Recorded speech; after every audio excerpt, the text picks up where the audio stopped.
Today we're going to talk about good housekeeping. In fact, OSHA talks about this, and they have good housekeeping rules. What does good housekeeping do? Well, it negates slip, trip, and fall hazards, for one thing, and also, if there's an emergency, people can get out without tripping over hazards, and also they have a good flow of traffic throughout their facility. Take this material right here in the floor. If there was an emergency and there was smoke and confusion, I might not see this and I would trip over it, and others would trip over me then on their way out in the event of an emergency. But when I remove it, we have a good path of travel all the way to an exit, and it's smooth and no one's likely to trip.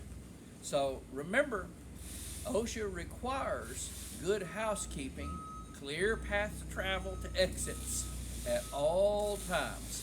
Be safe, America.